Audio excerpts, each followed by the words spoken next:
Welcome to the Unitarian Universalist Church of Boulder on this beautiful last Sunday in June. My name is Jim Rao and I'm the worship leader for today's service.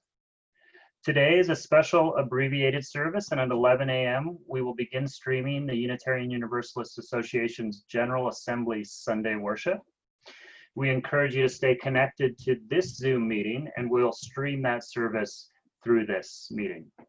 Following that service around noon, we'll have breakout groups for further fellowship and discussion.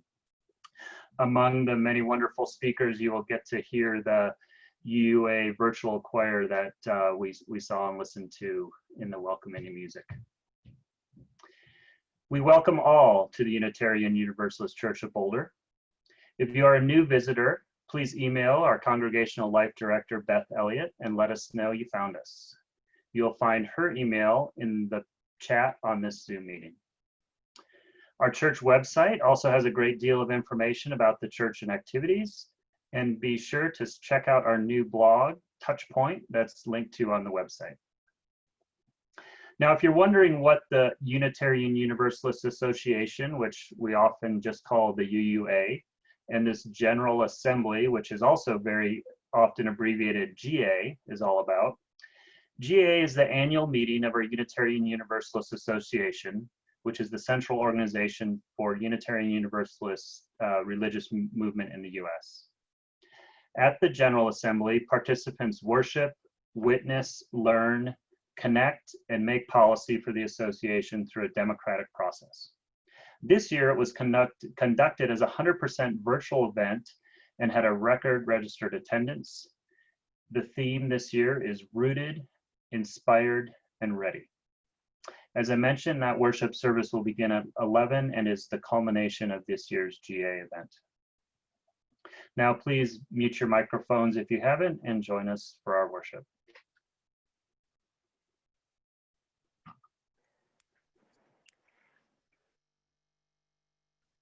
Good morning, my friends. It's wonderful to be with you this morning. And as we think that we are gathered together as the Unitarian Universalist Church of Boulder, and we are celebrating gathering with Unitarian Universalists from not only around the country, but around the world. So I share with you a favorite reading by Dana Worsnop called "I Want to Be with My People."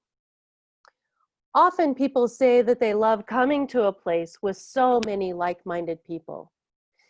I know just what they are getting at, and I know that they aren't getting it quite right. I don't want to be with a bunch of people who think just like me. I want to be in a beloved community where I don't have to think like everyone else to be loved, to be eligible for salvation. I want to be with people who value compassion, justice, love, and truth, though they have different thoughts and opinions about all sorts of things. And I want to be with independent-minded people of good heart. I want to be with people who have many names and no name at all for God. I want to be with people who see me in goodness and dignity, who also see my failings and my foibles, and who still love me. I want to be with people who feel their interconnection with all of existence and let it guide their footfalls upon the earth. I want to be with people who see life as a paradox and don't always rush to resolve the paradox. I want to be with people who are willing to walk the tightrope that is life and who will hold my hand as I walk mine. I want to be with people who let church call them into a different way of being in the world. And I want to be with people who support, encourage, and even challenge each other to higher and more ethical living. I want to be with people who inspire one another to follow the call of the Spirit. And I want to be with people who covenant to be honest, engaged, and kind, who strive to keep their promises and hold me to the promises that I make. I want to be with people who give of themselves, who share their hearts and minds and their gifts.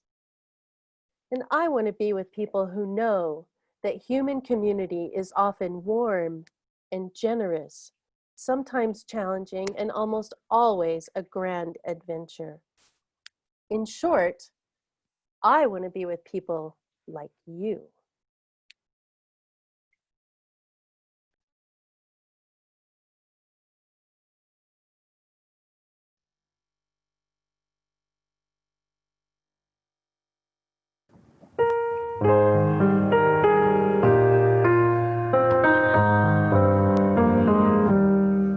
Be ours a religion which like sunshine goes everywhere. Its temple all speaks, its shrine the good heart, its creed all truth, its ritual works of love. Be ours a religion which like sunshine goes everywhere. Its temple all speaks, its shrine the good heart, its creed all truth, its ritual works of love.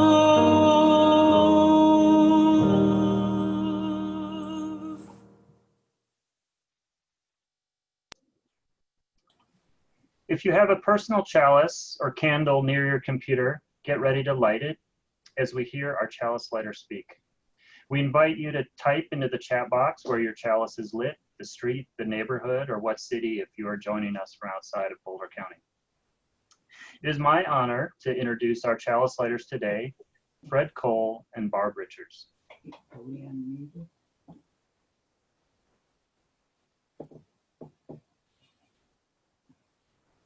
Thank you, Jim. To be precise, it is called the General Assembly of the Unitarian Universalist Association of Congregations. That runs to 27 syllables, so you wonder why we shorten it to GA? In previous years, those of us who have attended a General Assembly have been asked to come back and report on our experiences and the lessons that were learned there. Lessons from GA thus became a regular part of our service calendar, and we've been doing it for 6 or 8 years now. Hal Lynn started the idea and Kelly Dignan continued it. Barb and I together have shared the GA experience 35 times. 14 of those years have been as General Assembly volunteers, and that is where many of our memories come from. We have so many friendships that receive their annual update and boost during the General Assembly. And as a nostalgic aside, this morning we are wearing our volunteer t-shirts from the 2014 General Assembly, which was held in Providence, Rhode Island. This 2020 virtual General Assembly is so completely different that it is impossible to go back and make comparisons. The part that I miss the most is that sense of being among several thousand people that we mostly agree with and seeing them everywhere we look and at any time, day or night for almost 6 days. It is comforting that many of the traditional elements from previous GAs have been preserved, albeit in a completely different format. At the service of living tradition on Thursday, the Reverend Daniel DeBona spoke great truths, but I truly missed watching the pageantry of our new faith leaders being called forth from the assembled congregation. Christopher Lamb got his preliminary fellowshipping, and it would have been nice to see him.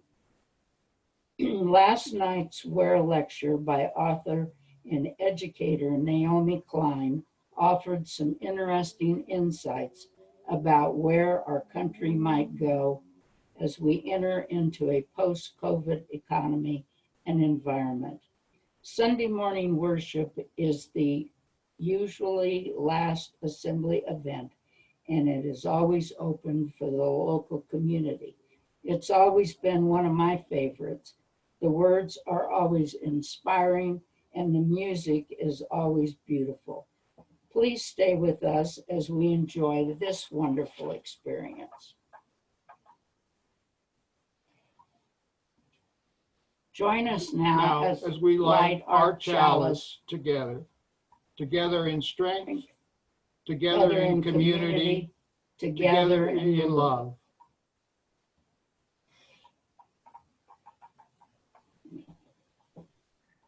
May the many chalice lights now shining across our community inspire us with the knowledge that even in our individual homes and locations, we are together with others in our shared hopes and faith. We now invite all those gathered in your various locations to rise as you're able in body or spirit and join in the fellowship and community as we all say aloud our congregation's covenant. The words are in the order of service and now on the screen. We gather, fellowship, speak truth to each other, reach out, touch one another, care each other, and to seek the truth. so be it.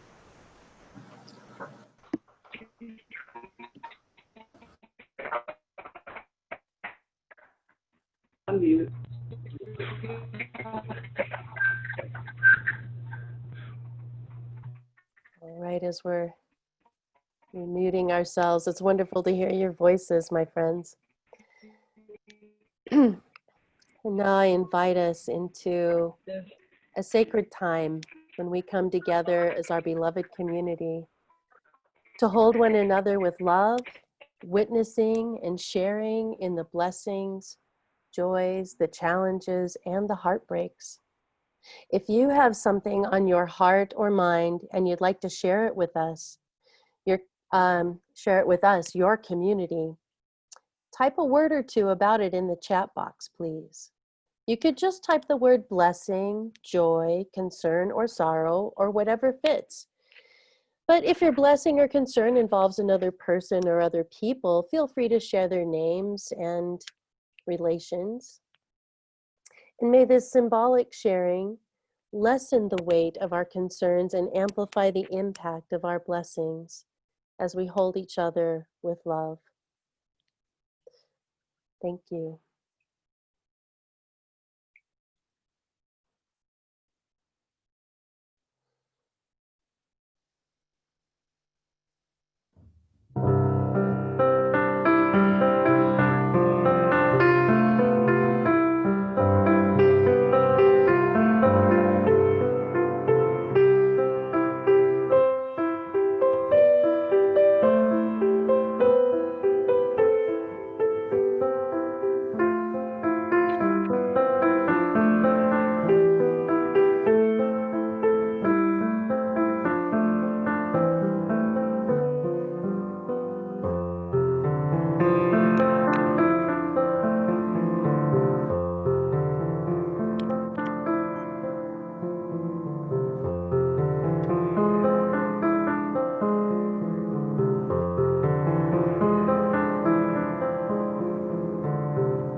I thank each and every one of you for holding this space and for all of the ways that you bless this community.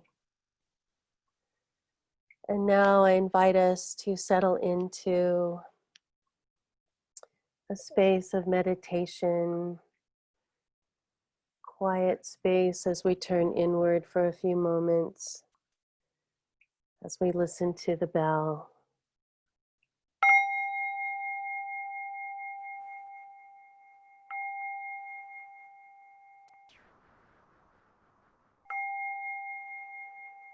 Settling into our breath as we breathe in and breathing out, knowing that we are breathing in and out with the great blessing of life as it flows through us in the sacred reciprocity of all of life. I share with you a quote by Robin Wall Kimmerer. Knowing that you love the earth changes you, activates you to defend and protect and celebrate. But when you feel that the earth loves you in return, that feeling transforms the relationship from a one-way street into a sacred bond. A sacred bond. Feel that sacred bond with all of life, with the earth that provides the air, that provides the food to nourish all living things on this planet of which we are all connected. And the sun, which helps to create the atmosphere, grow the food, and keep all living things alive and thriving. We have sacred bonds with both, and feel and connect with the great sacred bonds that we have with all human beings, especially our dearly beloved people of color, Black, Indigenous, people of color who have deep wounds and hurting and are also finding healing. May we send our love to each and every person, seeing the beauty within each person, feeling that deep sacred bond between us. And the sacred bonds that we have in this community, the Unitarian Universalist Church of Boulder, the relationships that we love, people we know and people we don't know, people joining us from all around the country. The bonds are real. Let them strengthen you. For it is the flow of love that keeps life going.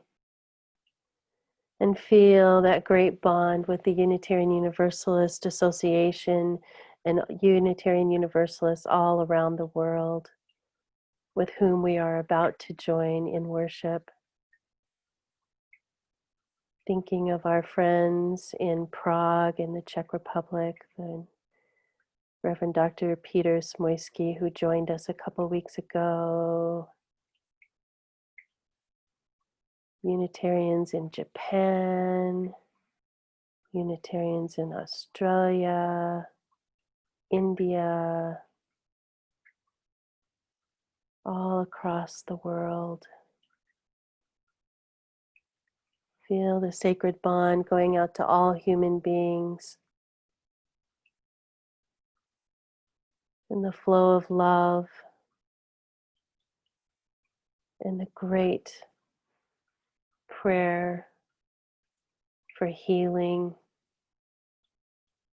seeing the great light from our sources, the earth and the sun and all of reality, bringing healing to the earth, in every possible way.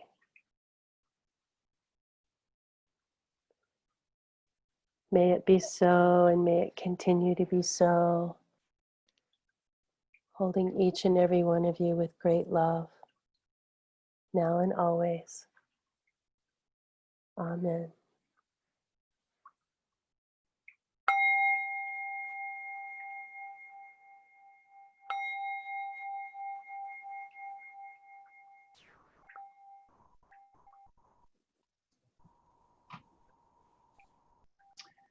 While reflecting on Beth's sermon last week on hegemony, which did involve a decent amount of time just learning how to pronounce the word, I selected today's reading from Ta-Nehisi Coates' book, Between the World and Me. The book is a letter to his son, and in this passage, he reflects on his fears while strolling with his son in New York City. In his words, "So I feared not just the violence of this world, but the rules designed to protect you from it.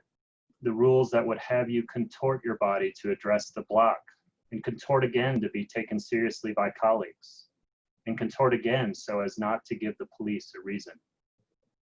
All my life I'd heard people tell their black boys and black girls to be twice as good, which is to say, accept half as much.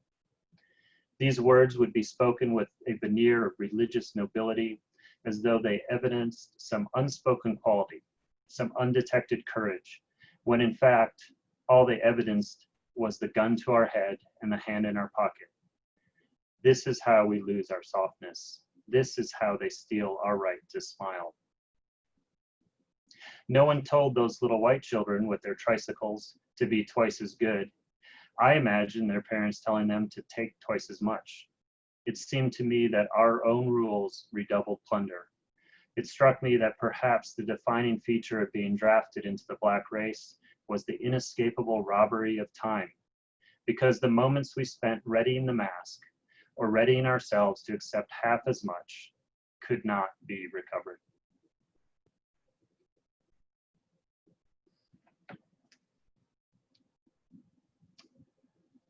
This month, we've been sharing half of our plate with Meals on Wheels of Boulder. And we have here from Meals on Wheels the story of Margaret H. and some more information on Meals on Wheels. Sometimes it's the smallest need fulfilled that makes the biggest difference in someone's life. For Margaret H., Meals on Wheels of Boulder helped her maintain her independence for almost 20 years.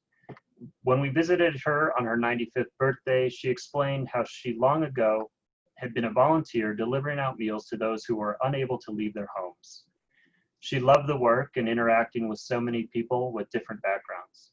Sadly, Margaret left us and the earth on September 2018, but we treasure the time we were able to serve her after she served so many.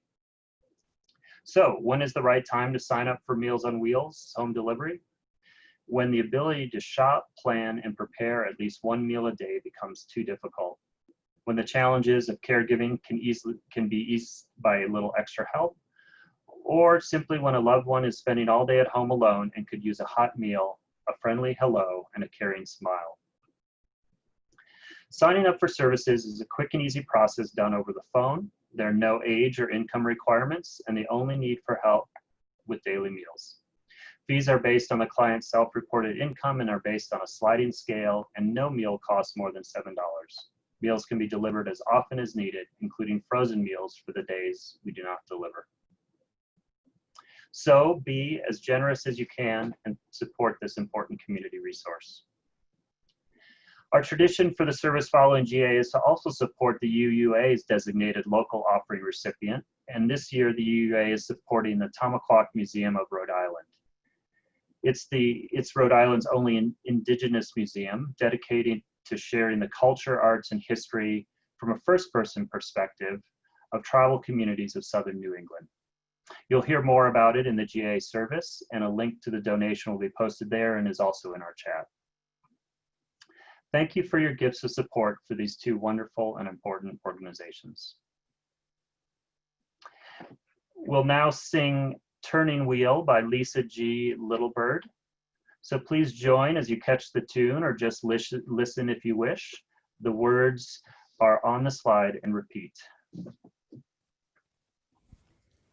There's a wheel that is turning, calling me into my power. There's a wheel that is turning, calling me into my voice. There's a wheel that is turning, calling me into my power. There's a wheel that is turning, calling me into my voice. There's a wheel that is turning, calling me into my to stand inside our hearts. It's turning, calling me into my to stand in. There's a wheel that is turning, calling me into my to stand inside our hearts. It's turning, calling me into my to stand in. There's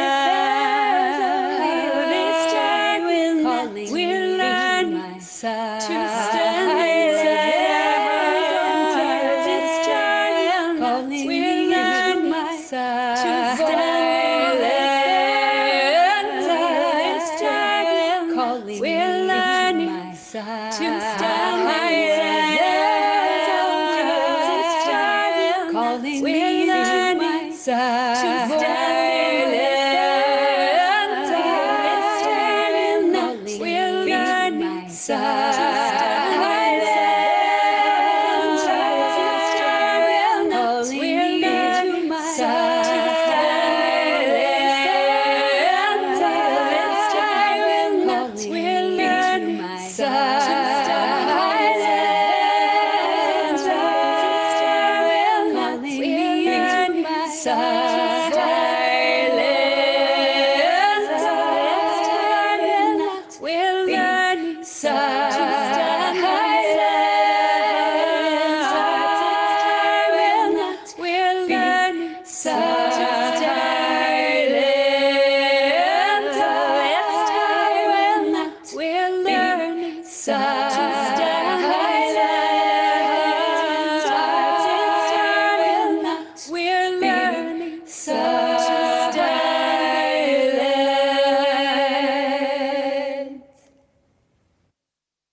This concludes our UUCB portion of this morning's service, but please definitely stay connected. Michael will be streaming the UUA General Assembly Sunday worship.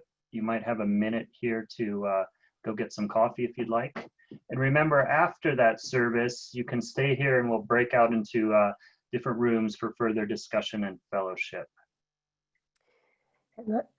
Thanks, everybody. I'm going to chime in for just a moment and remind everyone that next week, our service will be starting 15 minutes early at 10:15.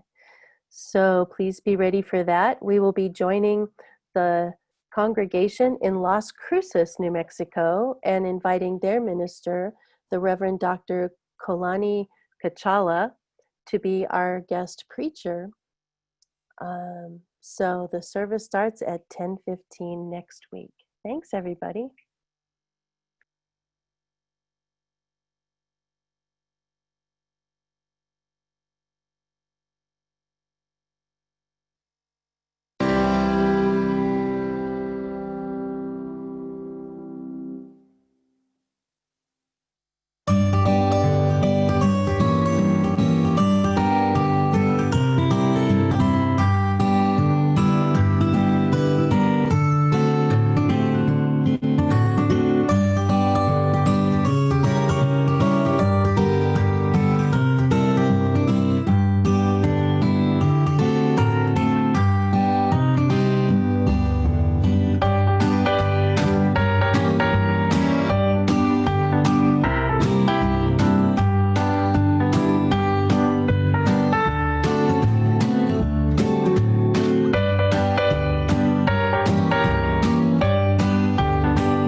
I join you here from my home in Cambridge, Massachusetts, the ancestral lands of the Massachusetts people at least 12,000 years before Europeans came. The name Massachusetts is an Algonquian word meaning at the Great Hill, referring to the blue hills overlooking Boston Harbor from the south, which was a sacred and ceremonial area. A community of Massachusetts people continue to live in the area of Tamaquag, also known as Canton. To the south of the Massachusetts are their traditional neighbors, the Wampanoag, and to the west, the Nipmucks. I invite you to take a moment wherever you are to honor the Native people and the land on which you live.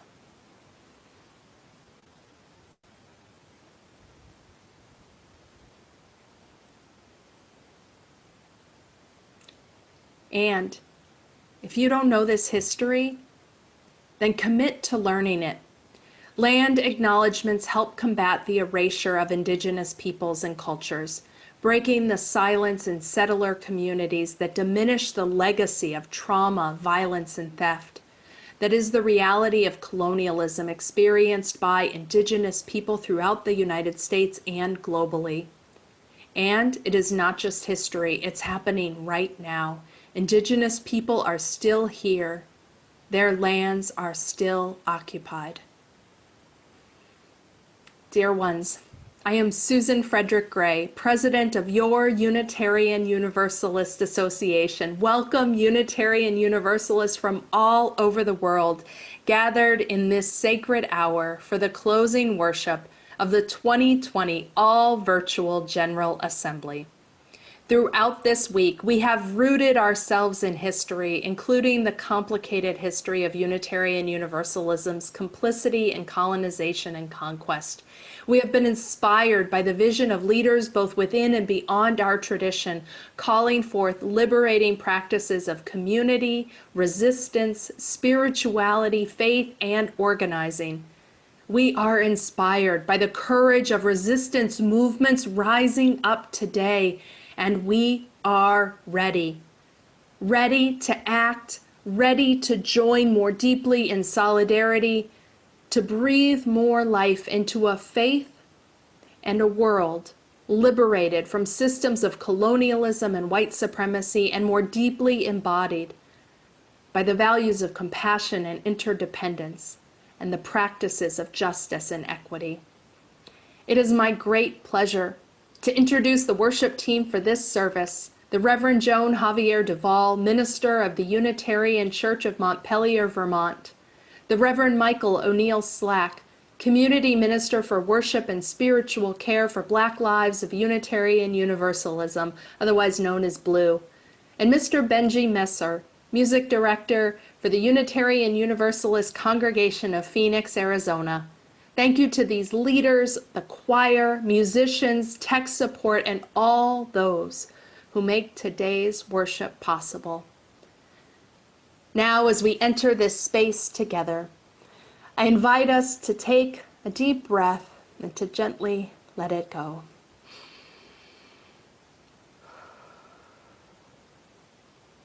It is good to be together.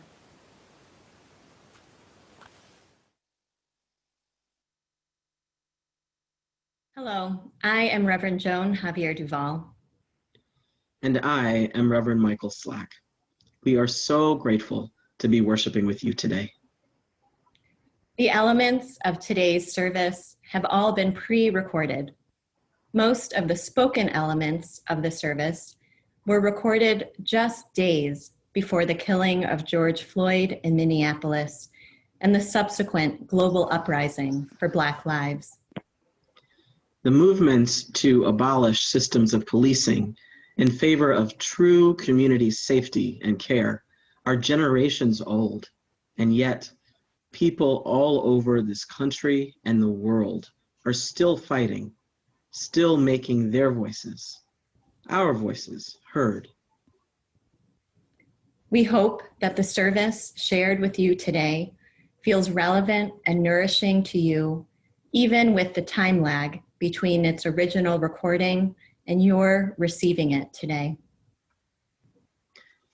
there is still much work to be done and many rivers to cross.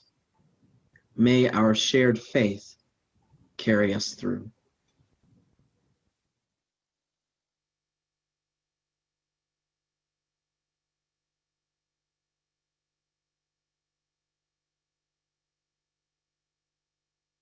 Have you ever made your way to the edge of a riverbank? The terrain may be slippery and uneven, with loose dirt and shifting rocks. And it may be hard to settle our wheels, our canes, or our feet on the unsteady ground beneath. But we go anyway, because of what we may find there, all the growing things and surprises of nature, the uncertainty and the intensity of the adventure, sometimes alone, and at other times with your best people. Living water. Today, we will journey together. Come and go with us. We may not take the same path, but that's fine. Bring what you need, and you will fare well all along the way. Know that you are not alone. All those ancestors who have loved and cared for us, taught us, held us, and inspired us, they are here with us too. As we begin our time of worship, we call upon those familial ancestors, biological and chosen, parents, grandparents, aunties, uncles, siblings, cousins, lovers, and partners. We call upon those religious ancestors who loved this faith, who stayed in it even when it felt like this faith community didn't love them back. And those who left blazing new trails. We call upon those activists and healers, community builders and visionaries who have led us forward on our path towards a more beloved community. On this 51st anniversary of the Stonewall Uprising, that fateful day when trans folk and queer folk rose up and said no more to violence and disrespect, we call into this space Sylvia Rivera, Marcia Payette No Mind Johnson, Stormy DeLarvery, and countless others. Their love for themselves and each other, and a clear vision for a better world for all of us, sparked a movement that is still calling us all into account for Black, Indigenous, and POC trans lives being lost every day. So as you feel led, join us in calling forth your ancestors now by typing their names into the comments or chat section of your screen.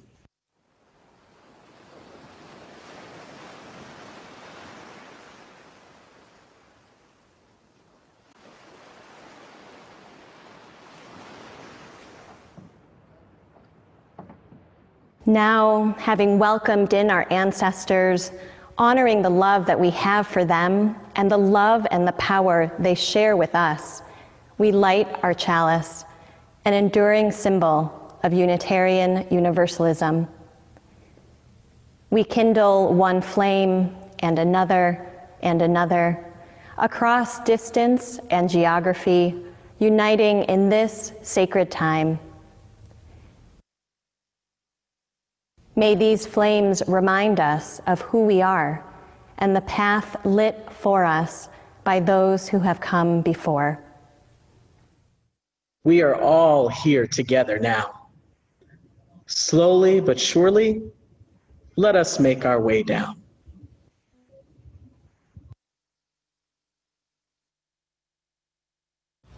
Hello, everyone. I'm Benji Messer, music coordinator of this year's General Assembly. In her song, We Are, Dr. Esai Barnwell celebrates the wonder of each life and suggests that even when separated, we are one. I love the lyric, "We are the breath of our ancestors." As we sing, you'll see a few personal photos from our singers showing that profound truth. Please join with our virtual choir, led by Dr. Barnwell herself, in singing "We Are."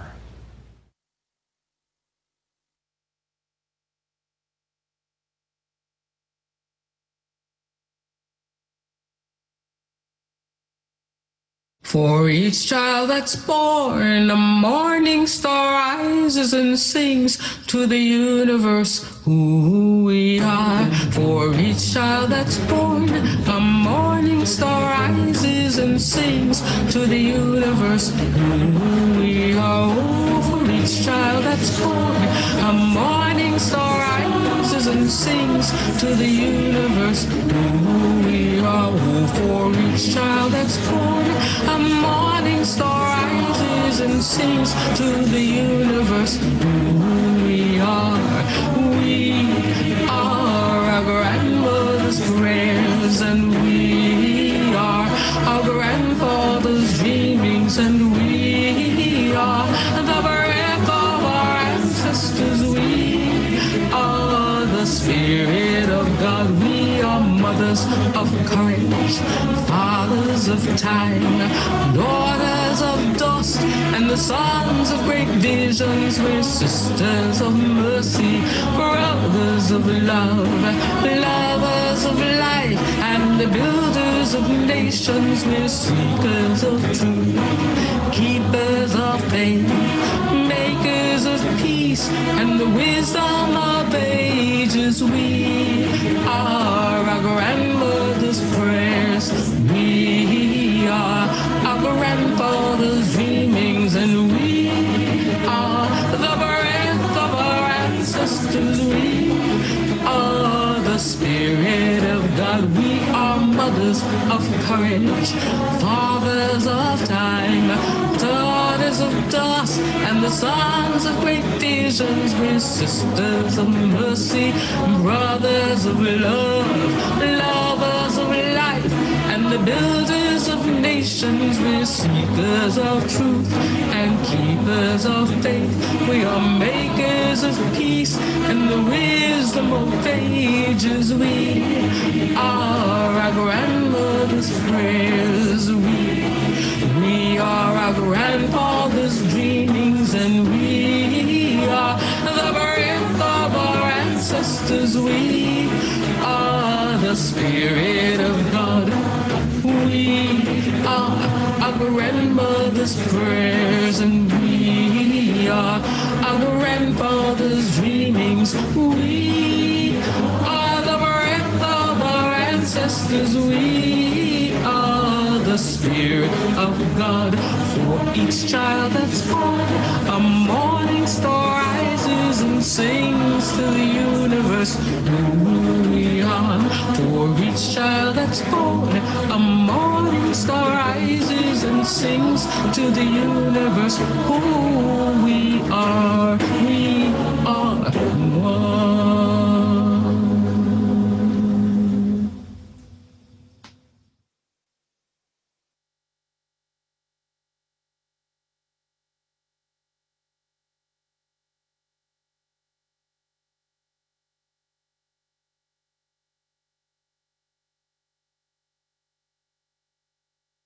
Good morning, everybody. At a time in my life of deep curiosity, long before you and I were here together, I asked someone, what is Unitarian Universalism? The person I asked said, it's basically all about principles and people. That seemed like a very wide open response.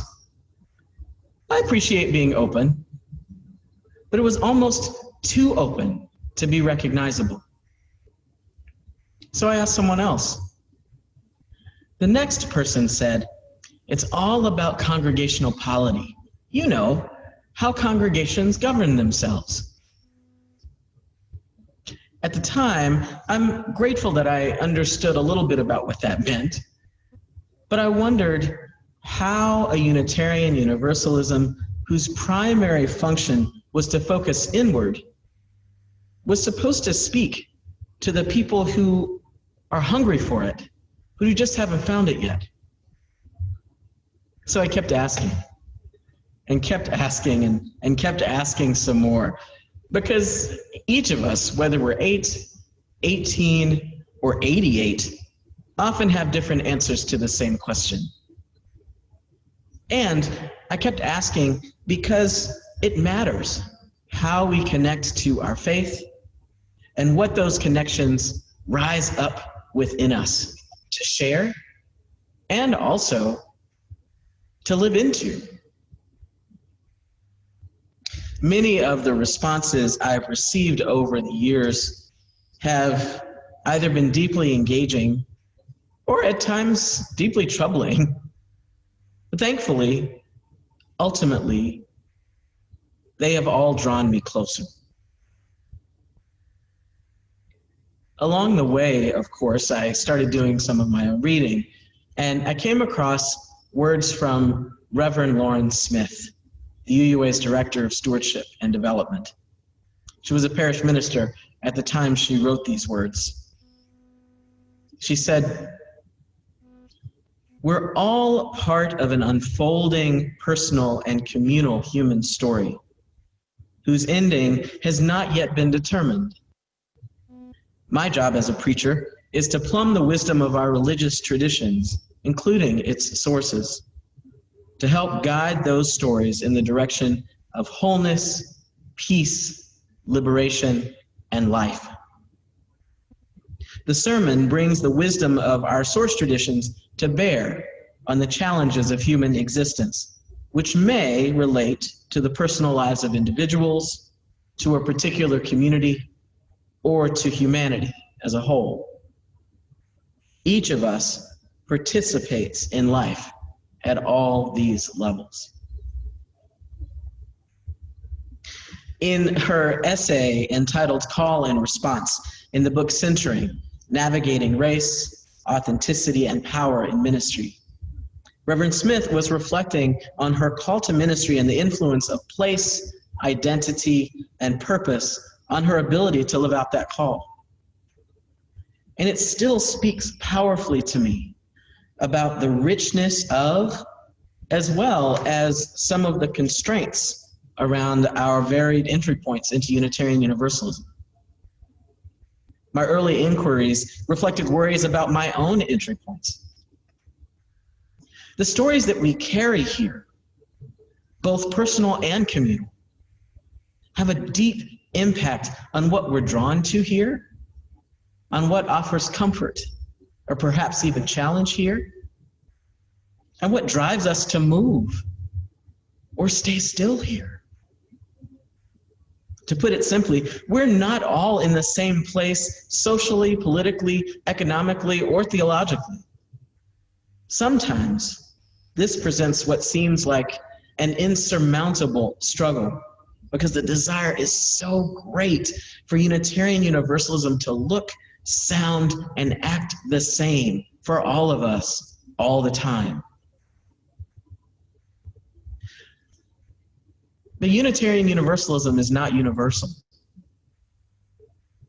Just like dancers dancing all over a stage and moving to the same music, we don't all have to be in the same place in order to move with clarity and with grace. Our charge, especially in this moment, I believe is twofold. One, to know where we are as individuals and as communities. And two, to trust people when they know what they need here. If we can only root down into where we are, we may know better how to grow and what growing together may look like. sound like, and ultimately may mean. Our movements for liberation carry within them powerful ideas. Unitarian Universalism is no different. And all of our movements begin with real people in different places along the journey and with different needs. They also come, we also come, with varied hopes and varied dreams. We cannot always wait with or wait for one another. In the journey toward, what did Reverend Lauren say? Wholeness, peace, liberation, and life. That journey remains wherever we happen to be along its path. But not to worry. As June Jordan offered in 1978 in her poem for South African women, the ones who stood without sweet company will sing and sing back into the mountains and, if necessary, even under the sea. There is work to do, rivers to cross, journeys to take separately and together, rest and play to be had. Unitarian Universalism, because it is vast enough, powerful enough, and salvific enough, will continue. It will continue to thrive as some of us move, and even if all of us don't, can't, or won't.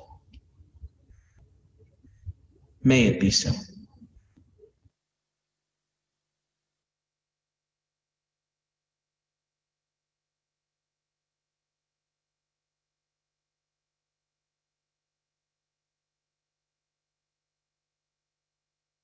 The gathering of our financial resources towards a common purpose is a sacred act. Today, we join together our financial gifts in support of the Tamaquag Museum, based in Exeter, Rhode Island, and originally founded in the Tamaquag Valley. The native Narragansett people have lived continuously on the land that is now the state of Rhode Island for more than 30,000 years. They are telling their own stories as well as their own history. They are making visible and known the traditions of Native ancestors and the present-day lived experience of the over 8,500 Indigenous people who live in Rhode Island. Today, you can support the work of this organization in preserving cultural artifacts, educating the public, and empowering Native youth, artists, and small businesses. There are a few ways that you can donate as part of this virtual General Assembly. You can donate using the GA mobile app by selecting More in the bottom right corner of the app's home screen. You can donate online by going to bit.ly/Tamaquag on your web browser. And you can text Tamaquag to 91999 on your smartphone or tablet. All GA collection gifts are tax deductible to the extent allowed by law. Even if you no longer itemize on your federal taxes, the CARES Act, recently passed by Congress, created a $300 universal deduction for charitable donations made in 2020. Thank you for giving as generously as you can. And now, here is Loren Spears, Executive Director of the Tamaquag Museum, to offer greetings and tell us more about the work of the museum. Ascui Kwasan, Wuchi Wami, UUA, Natasuis Loren Spears, Ka Makasni Pashao, Ni Nahai Gansek Nehantek, Kanupiam at Aki at Nahai Gansek. Hello to all UUA attendees. My name is Loren Spears. My traditional name is Makasni Pashao. I am Narragansett Niantic. Welcome to the homelands of the Narragansett people. I am Executive Director of Tamaquag Museum, Rhode Island's only Indigenous-led museum. We won the 2016 Institute of Museum and Library Services National Medal, the highest honor in the U.S. You can see the award video with former First Lady Michelle Obama on our YouTube. We provide education for toddlers to elders, including tours, lectures, art workshops, cultural programs, events, and of course today, more virtual programming. Check out our Children's Hour, new postings each week, as well as our archive of educational presentations. Along with public education programming, we provide important services to the Native community through our Indigenous Empowerment Network, where we leverage over 40 partnerships to provide educational resources, internships, and trainings for Native youth, artists, and small businesses. We mentor youth and others in museum careers, cultural arts, and historical knowledge. The Indigenous Empowerment Program creates opportunities, supports health and wellness, continues teaching traditional arts, builds leadership skills, and supports small businesses through one-on-one trainings in grant writing, budgeting, marketing, and other business development. We will miss visiting with each of you in person, but I hope you will visit our website, YouTube, and social media to learn more about the museum. We thank you so much for your support of Tamaquag Museum, the Indigenous community, and the important work you do to create equity and inclusion. Katavatash, Aquane, Ka Nuanantam. Thanks, peace, and blessings.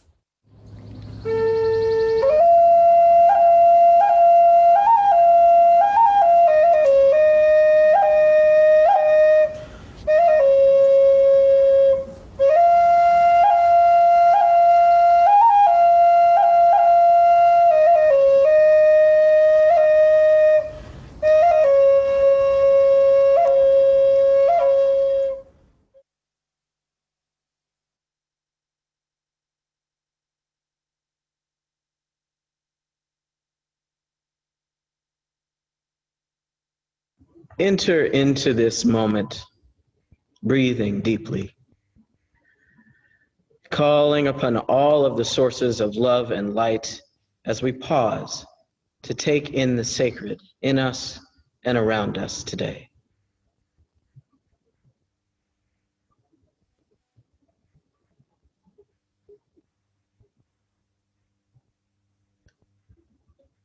Spirit of life, goddesses and gods of many names and of no name,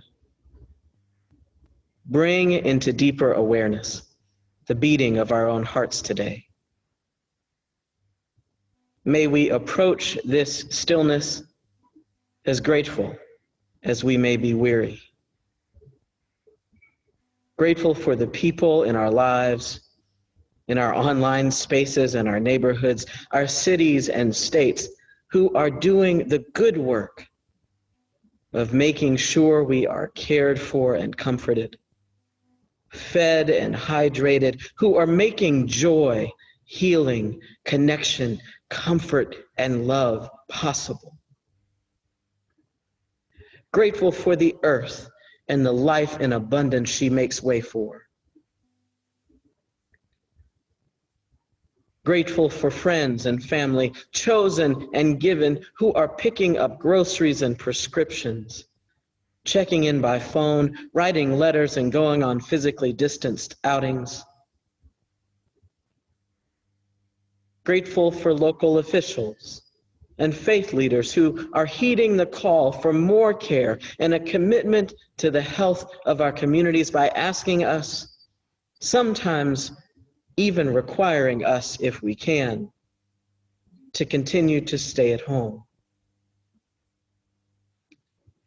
Today, may we know, in this time of uncertainty, fear, grief, and anger, that it's okay to feel all of these things.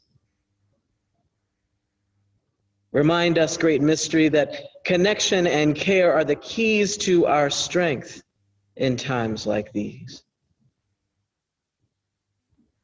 Give us what we need to hold one another in the sadness that may creep up when we least expect it, and to support one another in the distress over what's happening and all the folks who are sick or dying. And for those who have transitioned, may we honor and remember them well, today and every day. Here are the names of people connected to us as UUs, family members, friends, fellow congregants, patients and clients, co-workers and classmates who have gone on.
In this space, we can surrender all our greatest hopes for ways we can care for one another better in these times, and all our deep grief over the loss of human life and all the ways people and systems are doing unfathomable harm.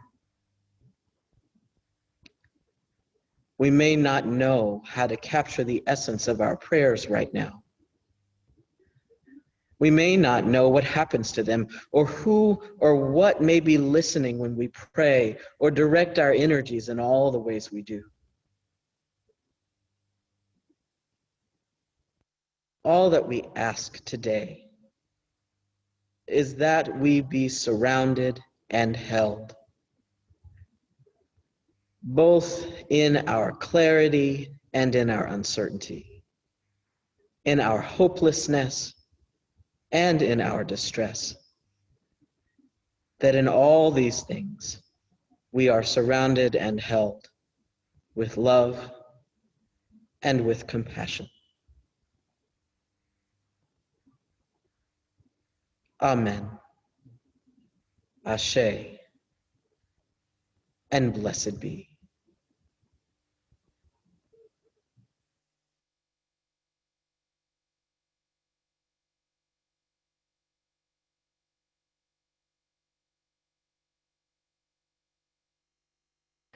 This reading is a selection from Olive Schreiner's 3 Dreams in a Desert. Schreiner was born in South Africa in 1855, the daughter of English missionaries. Schreiner became an activist for women's rights, pacifism, and abolition, as well as a writer. The African-American theologian Howard Thurman edited an anthology of her work in 1975 entitled A Track to the Water's Edge, The Olive Schreiner Reader, which includes the selection. The reading has been adapted for gender inclusivity. I saw a desert, and I saw a woman coming out of it. And she came to the bank of a dark river, and the bank was steep and high.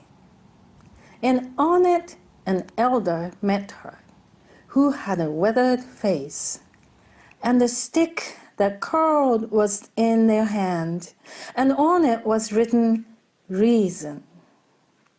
And they asked her what she wanted. And she said, I am woman, and I am seeking for the land of freedom. And they said, It is before you. And she said, I see nothing before me but a dark flowing river and a bank steep and high, and cuttings here and there with heavy sand in them. And they said, And beyond that?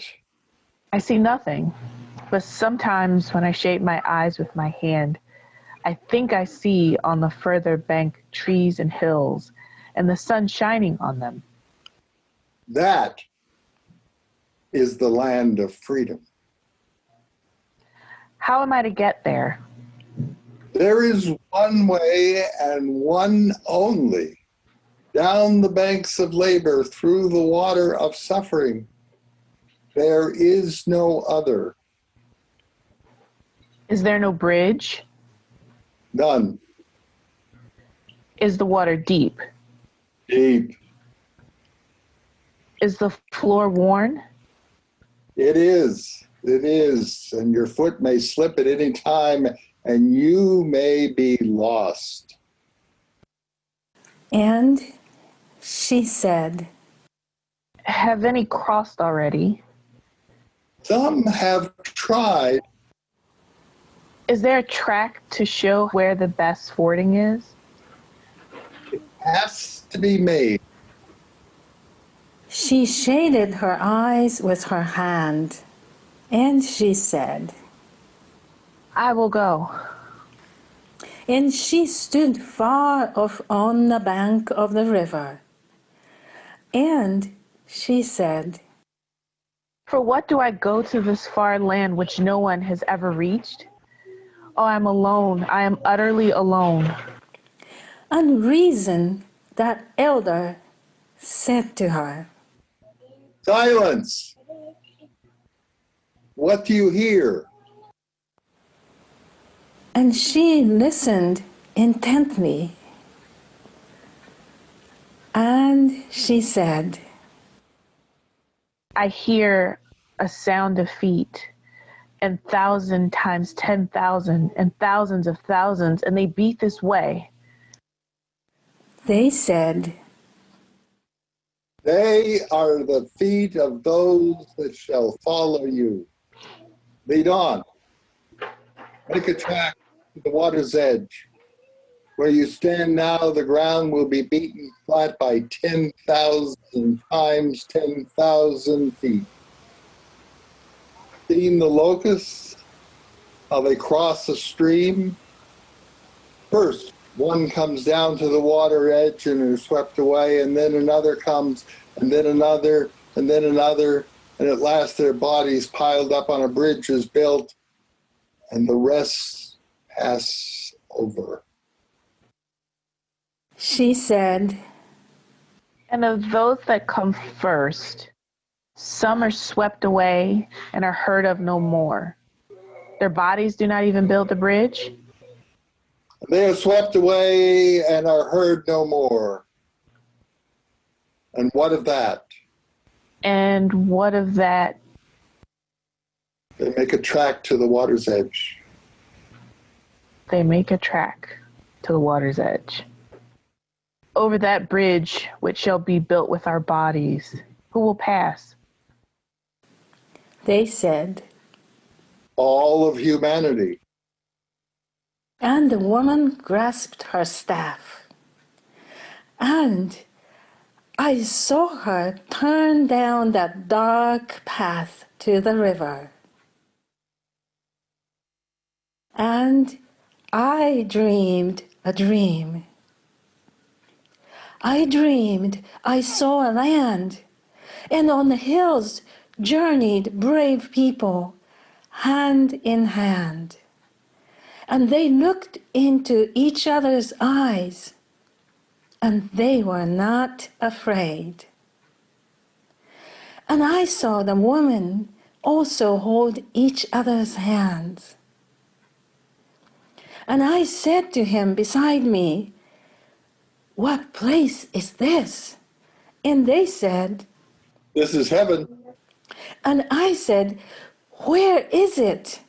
And Z answered, On earth. And I said, When shall these things be? And Per answered, In the future.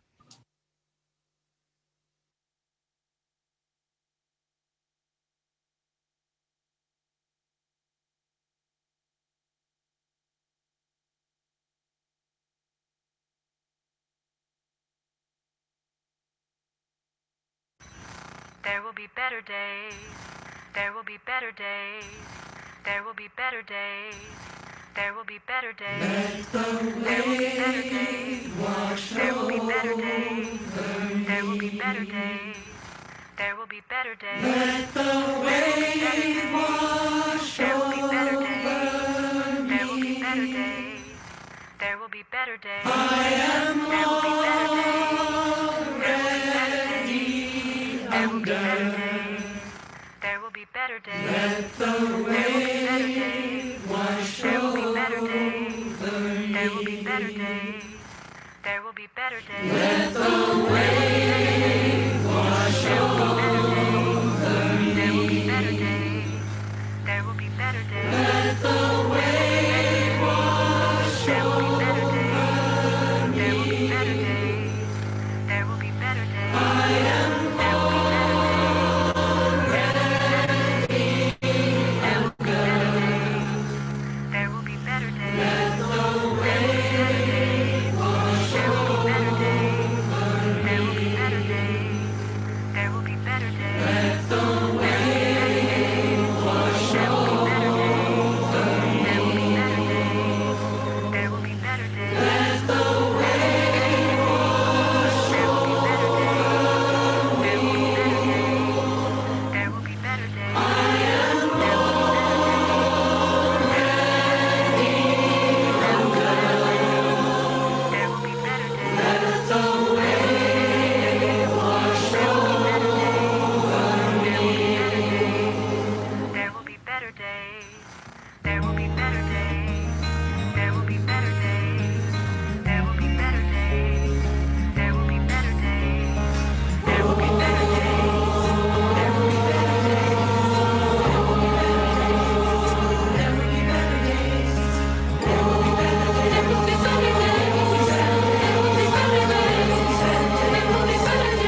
days. There will be better days. There will be better days.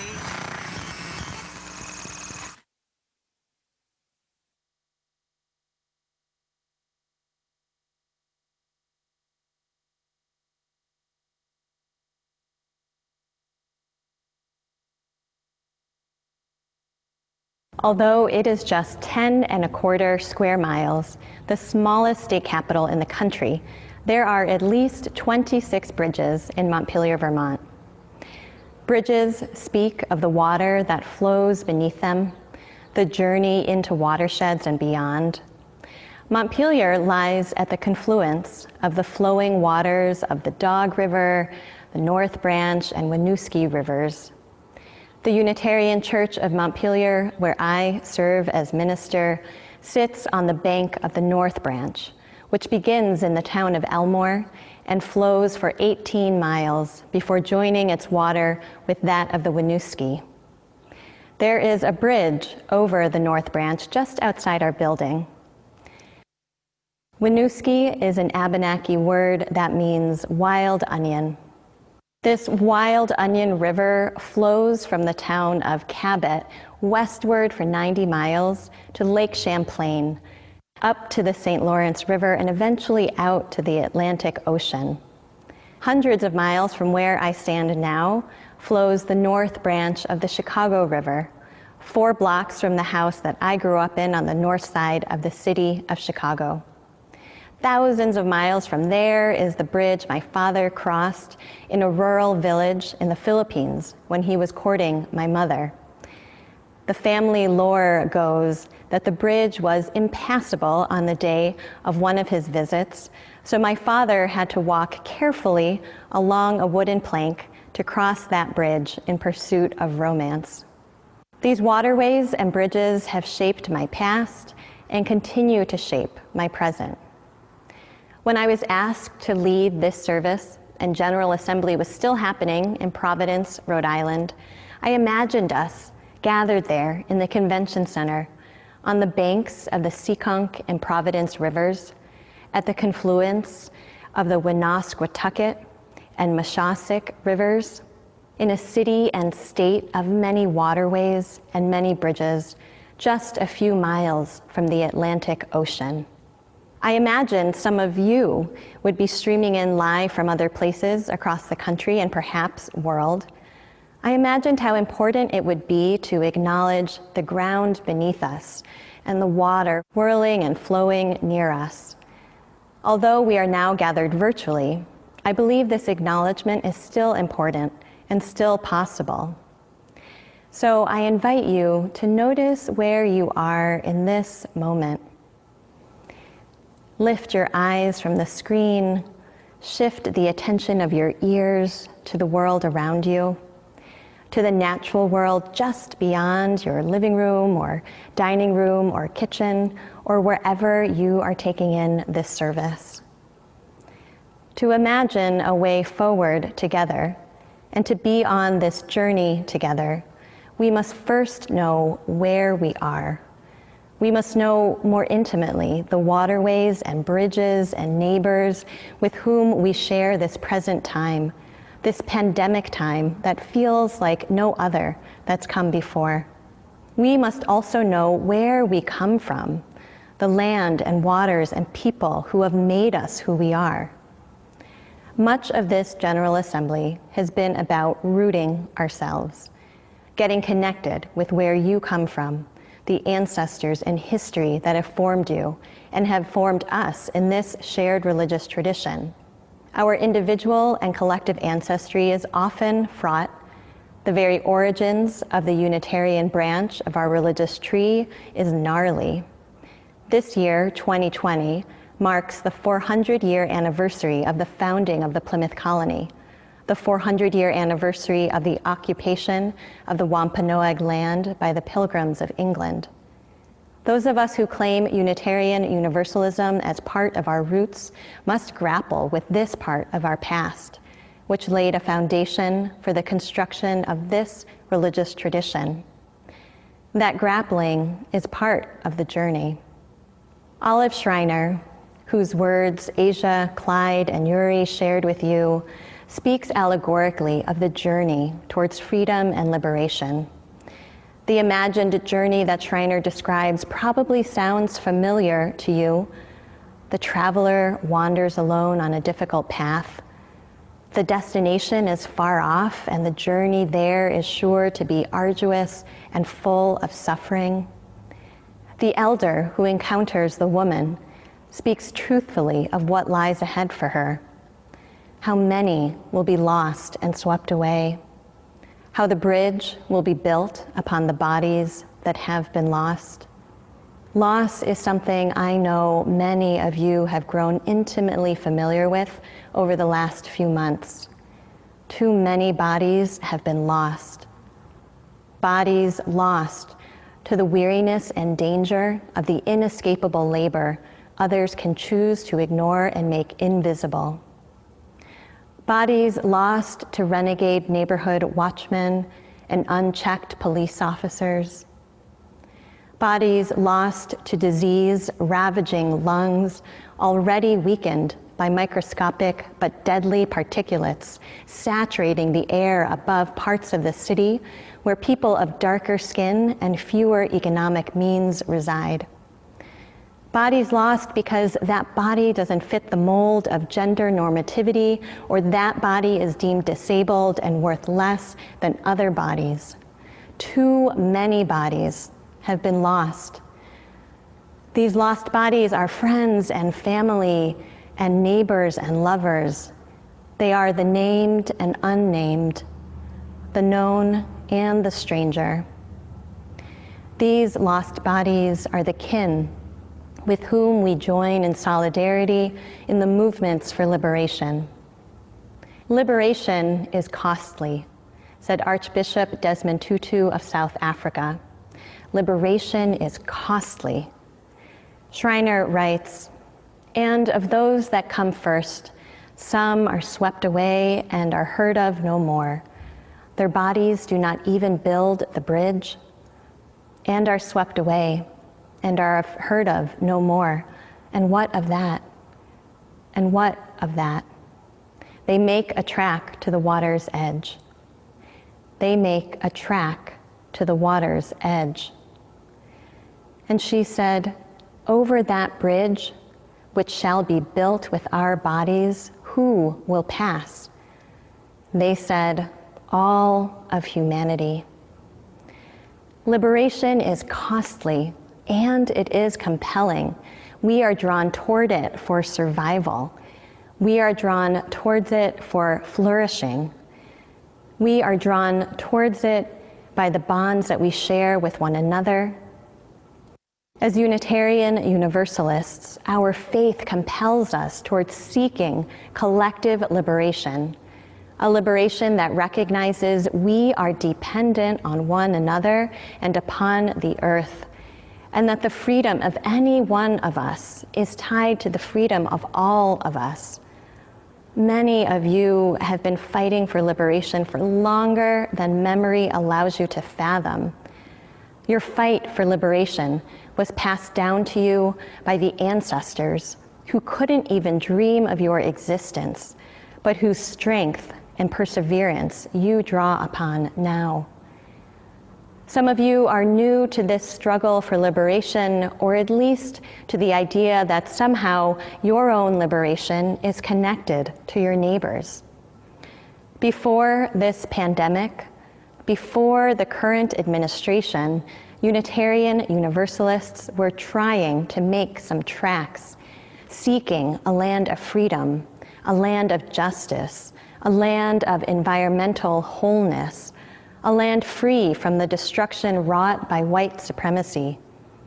Unitarian Universalists have tried to move forward with the faith and the hope that there will be better days. In these trying times, this may feel less like a statement and more truly like a question. There will be better days. Will the days that come after these be better? There is so much uncertainty in the world right now. Even if we can have some clarity about where we've been, where we are now. The future and where we are headed is like an abstract painting whose forms we can barely make out. In these times that test our readiness, how can we feel ready for what is unknown? I believe we can each learn from times in our own lives when our readiness has been tested. For me, one such time came in March of 2019, when I joined in an interfaith delegation to Honduras, including a handful of Unitarian Universalists. The purpose of the trip was to better understand the root causes of migration from that country to the United States. Early on in this pilgrimage, a smaller group of the delegation that I was a part of traveled to the Santa Barbara region to visit a community that had been resisting a hydroelectric dam project. The community of La Presa is located on the banks of the Rio Tapalapa, an indigenous Lenca word for abundance of underground water. When we arrived in our big yellow school bus, we soon learned that the only way to get to La Presa was by foot across a suspended wooden bridge about 300 feet long. I watched as a few children ran across the bridge to greet us, the bridge swaying side to side under the weight of their small bodies. I crossed the bridge with trepidation, holding on to the chain link fence at its side, sensing the uneasiness behind my knees and the relief to make it across. Like many people in Honduras, the people of La Presa were not only defending the land upon which they had built their homes, but also the sacred water, source of food and beauty, peace and joy. A primary purpose of the delegation was also to provide accompaniment to Hondurans who were resisting political repression. We were told that at the request of our local hosts, part of our accompaniment during our time would include a trip to the capital city of Tegucigalpa to offer our presence as a group of mostly United States citizens at a vigil in defense of democracy and political prisoners. The vigil would be staged outside the US Embassy. Recently, the Honduran government had cracked down on protests and rallies, and the streets had remained unoccupied by the people. Students, activists, and everyday people who had been out en masse denouncing the corruption and fascism of the administration of Juan Orlando Hernandez. But in the weeks leading up to that day, people had started to slowly claim the streets once again. With our delegation's presence, the organizers knew they would have an added layer of protection, a cloak of protection woven by our privilege as holders of US passports. Though I had participated in many protests and rallies, I had not been in a situation where the presence of the military was a certainty, or where the stakes felt quite so high. Hondurans were being murdered daily for speaking out against the government. How could I feel ready for what was to come? Wearing a clergy collar is supposed to give you a sense of authority, and it can also serve as a tool signifying a readiness to take on a role beyond the individual self. I did have a collar with me, so while the bus was stopped at a gas station at the edge of town, and most of the other passengers had deboarded to use the restroom and have a snack, I changed out of my t-shirt, put on my clergy shirt. I slipped in the hard cardboard tab of my collar. Ready. We spent another 30 minutes crawling through traffic before arriving to yet another gas station where our bus would stay parked for the duration of the vigil. I could feel the nervous energy of the group as we made our way across the road, like the frog in that video game Frogger, avoiding cars that were not trying to avoid us. A small crowd was positioned opposite the embassy, beginning to form a circle, and then pushing slowly out into the street. I joined a group that had unfurled our banner. The banner read, Delegación Religiosa Internacional en Solidaridad con el Pueblo de Honduras. International Religious Delegation in solidarity with the people of Honduras. Armed guardsmen formed a line in front of the embassy. We formed a line with our banner between the guards and the street. My heart was pounding. Again, like when I had first crossed that bridge to La Presa, my knees felt shaky. I felt fear. I also felt determined. I was buoyed by the determination and conviction of those at my side, those who our group had met along our pilgrimage, whose lives were much more at risk than mine. I thought of all that those who have been in La Lucha for so long have sacrificed to stay on the journey, their personal safety, time with loved ones, all that they have given up for the sake of one another's freedom and dignity, not just their own. I fixed my feet to the ground and witnessed as across the street, local clergy led prayers and proclaimed the names of the dead and imprisoned, and activists led songs, and armed militia eyed the scene from the street and the rooftops, but stayed back. Friends, when are we ever ready? The moments come that ask for our action. The world tumbles and we spin and fall and somehow land. But are we ever truly ready? Not if we think of readiness as foretelling a series of future events and preparing to execute our part in those events exactly as we expect and predict. We cannot be ready only for what is certain to happen, because we all know that isn't how life unfolds. How can we instead cultivate a readiness that isn't dependent on certain, guaranteed, predictable outcomes? In our volatile, destabilized world, we cannot take anything for granted. This is one of the reasons dismantling white supremacy culture is so important.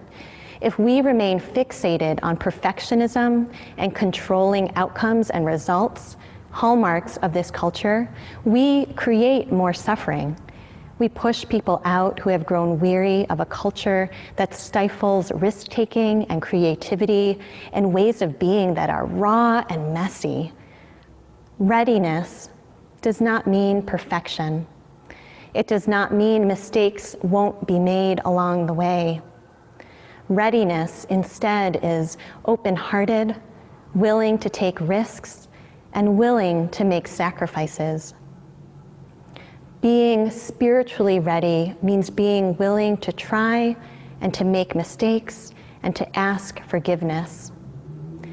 Being ready means looking for who was there first and learning from what has already been done.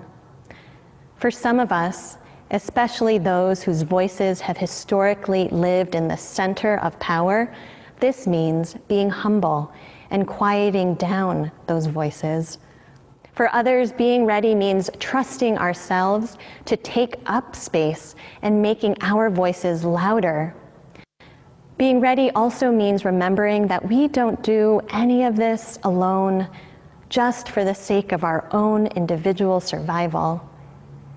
The individualism so strongly ingrained into our secular and our Unitarian Universalist culture has a rugged and reckless streak.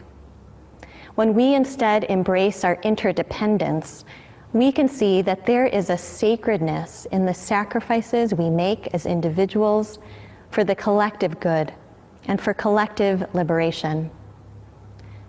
Even when we are surrounded by uncertainty, we can, with clarity and conviction, be ready to set aside the pursuit of our individual comfort and instead take up the shared work of moving forward towards liberation together. We cannot prepare ourselves for a predictable future. That is the only guarantee at the moment. Yet we can faithfully, truthfully, and lovingly ready ourselves to continue as travelers, as elders, as bridge builders. Olive Schreiner writes, "And I dreamed a dream. I dreamed I saw a land, and on the hills journeyed brave people, hand in hand, and they looked into each other's eyes, and they were not afraid.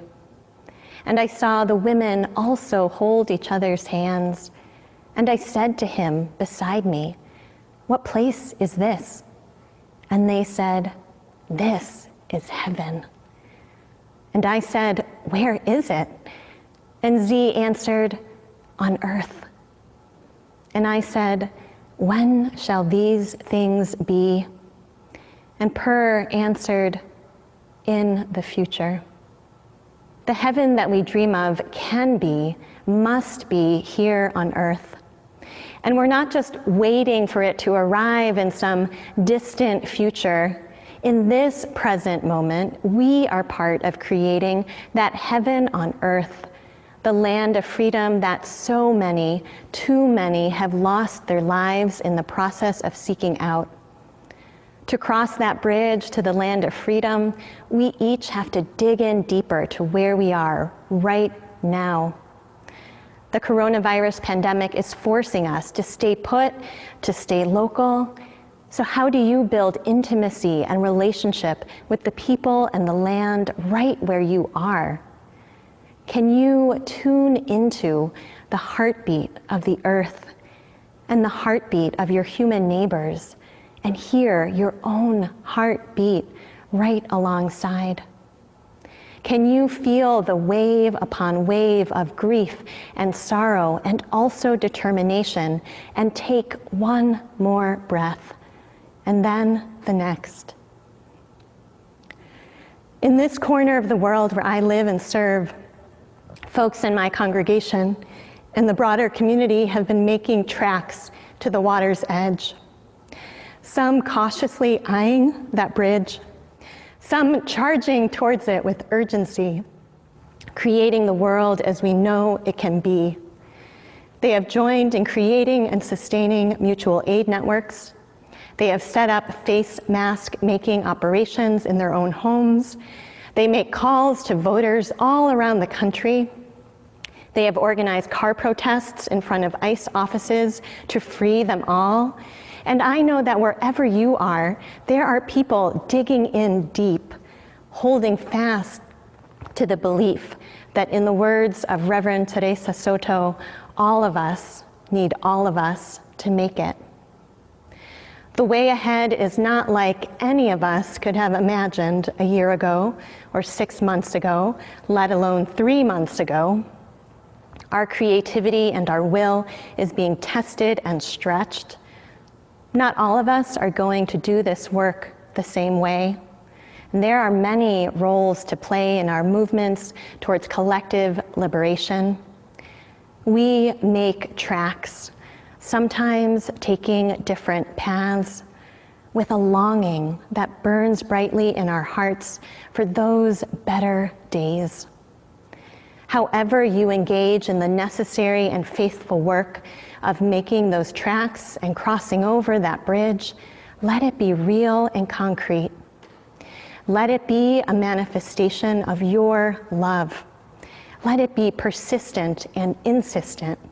Let it be joyful. Let it be full of song and laughter. Let us keep on moving forward, joined with others, hearts stretched towards one another across distance, in the service of love. Always love.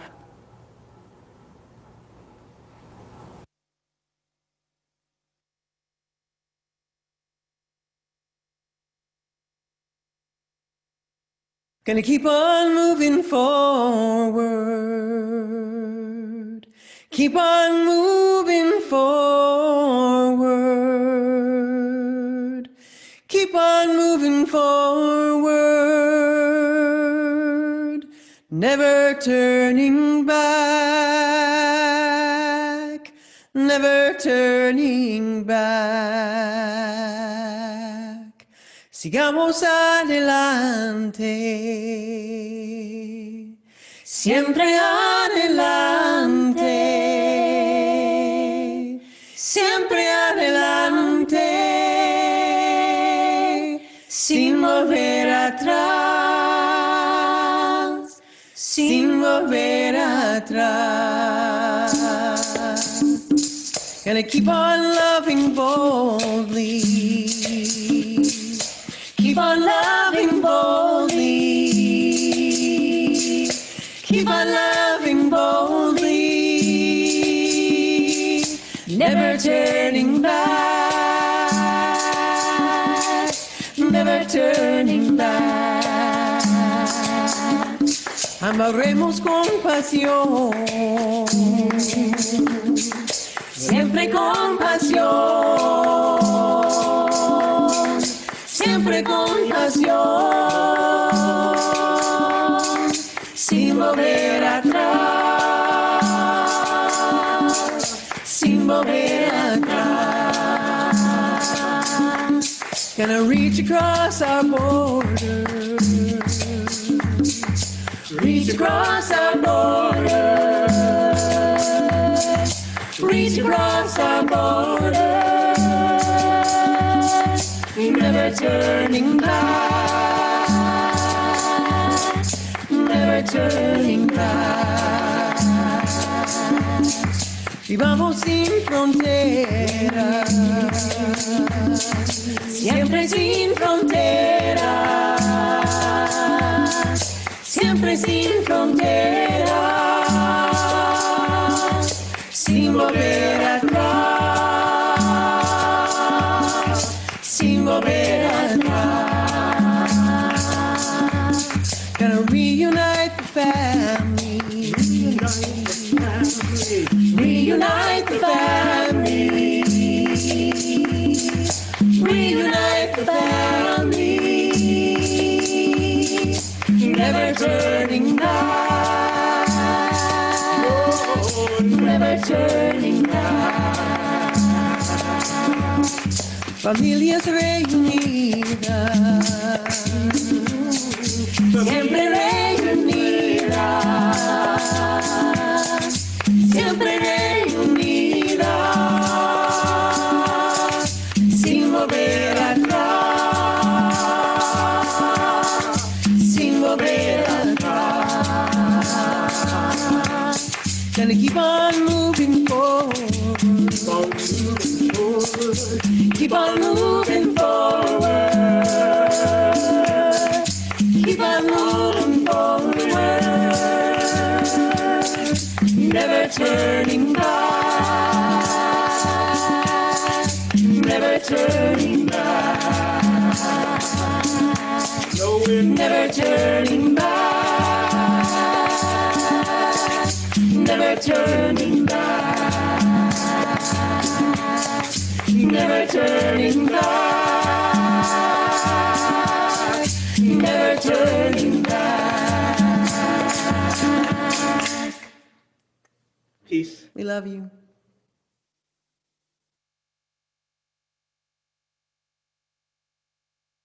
You bring with you the wisdom of the ancestors and elders. May you bring with you the clarity of your vision and the conviction of your heart. May you stop and ask for what you need along the way. May you listen closely and deeply to your companions. And may you know yourself accompanied by beloved kin, by faithful partners in spirit, and by a big and bold love that holds us all.